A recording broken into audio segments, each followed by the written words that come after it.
Assalamualaikum warahmatullahi wabarakatuh teman-teman semuanya. Perkenalkan, nama saya Dimatur Ramadan dengan NIM 271901112. Saya dari Tadris Biologi 6C UIN Sultan Taha Saifuddin Jambi.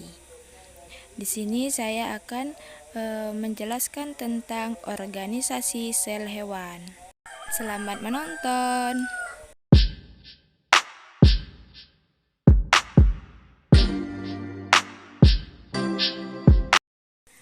Yang pertama ada nukleus atau inti sel.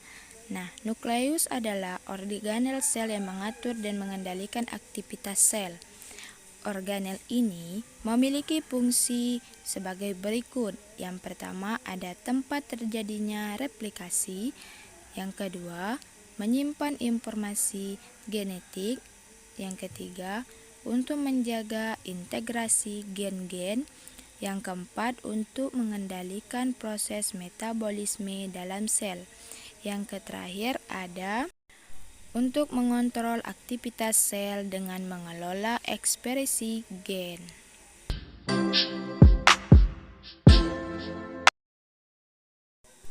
Yang kedua, ada membran sel.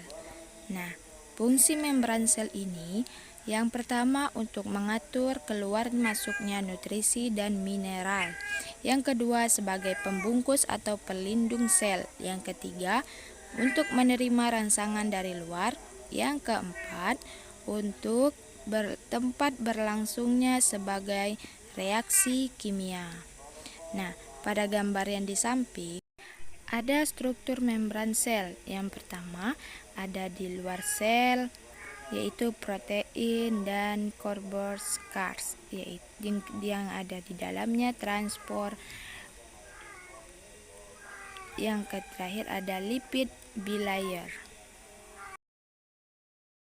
Yang ketiga ada retikulum endoplasma. Bisa dilihat pada gambar di bawah, yaitu ada badan Golgi, membran sel, lisosom. Terus ada vesikel sekresi, ada retikulum endoplasma halus, ada ribosom, ada poirinukleus dan selubung nukleus. Yang di atas ada retikulum endoplasma kasar. Terakhir ada nukleus.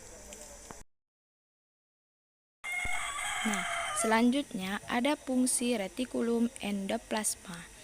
Organel retikulum endoplasma ini ada beberapa sebagai berikut. Yang pertama, ada sebagai sintesis protein atau REC.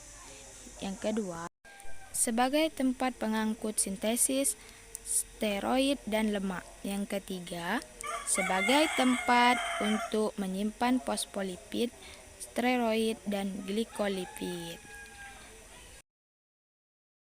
Yang keempat ada sitoplasma. Bisa dilihat di gambar di bawah, ditunjukkan adanya kitoplasma.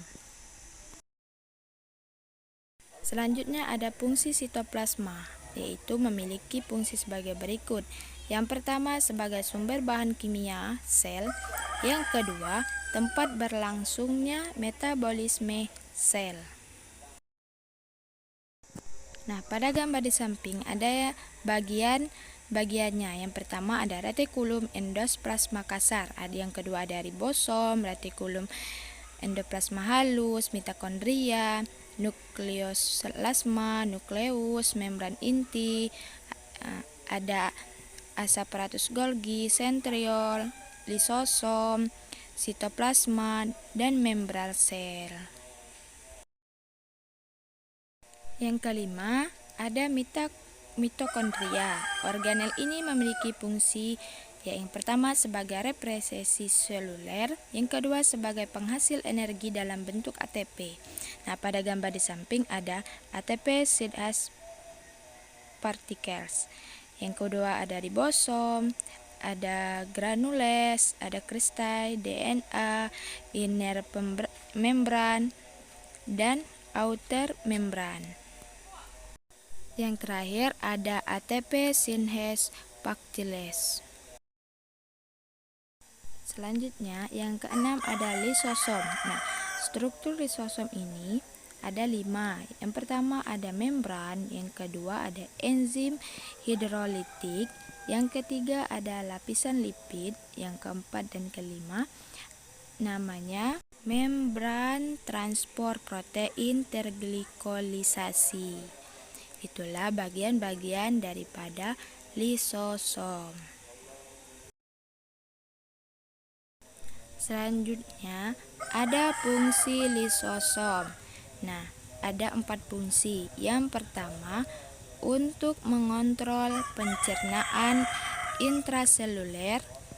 Yang kedua, untuk mencerna materi dengan menggunakan fagositosis. Yang ketiga, sebagai penghancuran organel sel yang telah rusak atau autofagi. Yang keempat, sebagai pemasukan makromolekul dari luar menuju ke dalam sel dengan mekanisme endositosis. Selanjutnya, yang ketujuh ada badan Golgi, yaitu ada bagian-bagiannya. Yang pertama ada Golgi apparatus, yaitu Christinae, Crispech, Incoming Transport Vesicae, ada lumen, ada Secretor Vesicae, ada Transfix, yang terakhir ada Native Forming Vesicae. Selanjutnya ada fungsi badan Golgi yang ada 4. Yang pertama ada untuk memproses protein. Yang ketiga, untuk membentuk membran plasma. Yang kedua, yang kedelapan ada sentriol. Nah, fungsi sentriol ini ada 2. Yang pertama, berperan sebagai membentuk silia dan flagella. Yang kedua, sebagai proses pembelahan sel dalam bentuk benang spindle. Bisa dilihat pada gambar di samping, yang di atas ada cortid, yang kedua ada cortidal dan morclow. Selanjutnya yang ke-9, yaitu ada fungsi mikrofilamen. Mikrofilamen ini memiliki fungsi yaitu berperan sebagai pergerakan sel, endositosis, dan exotisotis.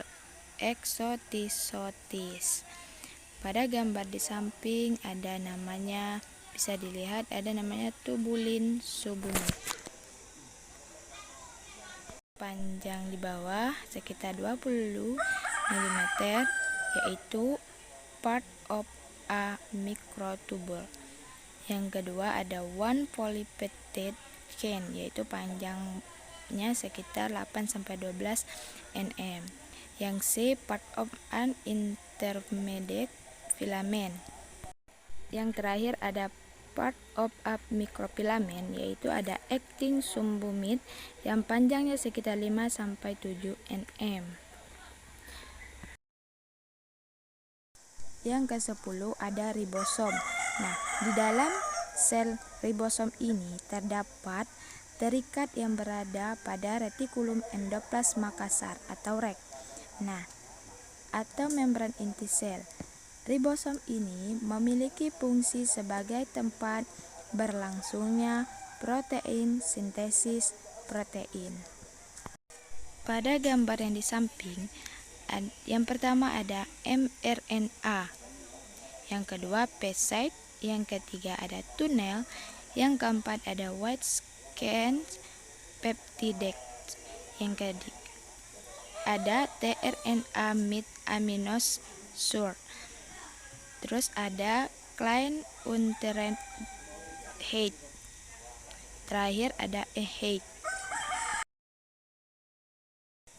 Yang ke-11 ada vakuola. Pada gambar yang di samping ada ditunjukkan pakai tanda panah, yaitu vakuola. Nah, vakuola pada sel hewan ini sangat berperan dalam membantu proses eksositosis dan endositosis. Nah, pada eksositosis molekul yang ada pada protein dan lipid dikeluarkan dari sel. Namun, vakuola ini tidak berperan langsung dan dalam mengeluarkan lipid dan protein. Akan tetapi, vakuola ini berperan hanya sebagai wadah atau tempat dalam lipid dan protein tersebut bereaksi. Nah, proses yang ada pada endositosis merupakan kebalikan dari eksositosis. Yang ke-12 ada sentrosom. Nah, sentrosom ini bisa dilihat pada gambar yang di bawah. Yang baring yaitu dinamakan dengan sentriol. Sedangkan sentrosom yang berdiri itu ada tanda panah bisa dilihat yaitu dengan namanya mikrotubulus. Nah, yang terakhir ada fungsi sentrosom. Nah, fungsi sentrosom pada sel hewan erat kaitannya dengan proses pembelahan. Maksud dari pembelahan ini adalah mitosis, di mana pembelahan mitosis bisa menghasilkan dua sel anakan yang karakteristiknya identik, sama dengan sel induknya. Terima kasih kepada teman-teman yang sudah menyaksikan video pembelajaran saya. Saya mohon maaf apabila ada kesalahan dan kehilapan dalam penjelasan saya tadi. Saya mohon maaf dan saya akhiri. Wassalamualaikum warahmatullahi wabarakatuh.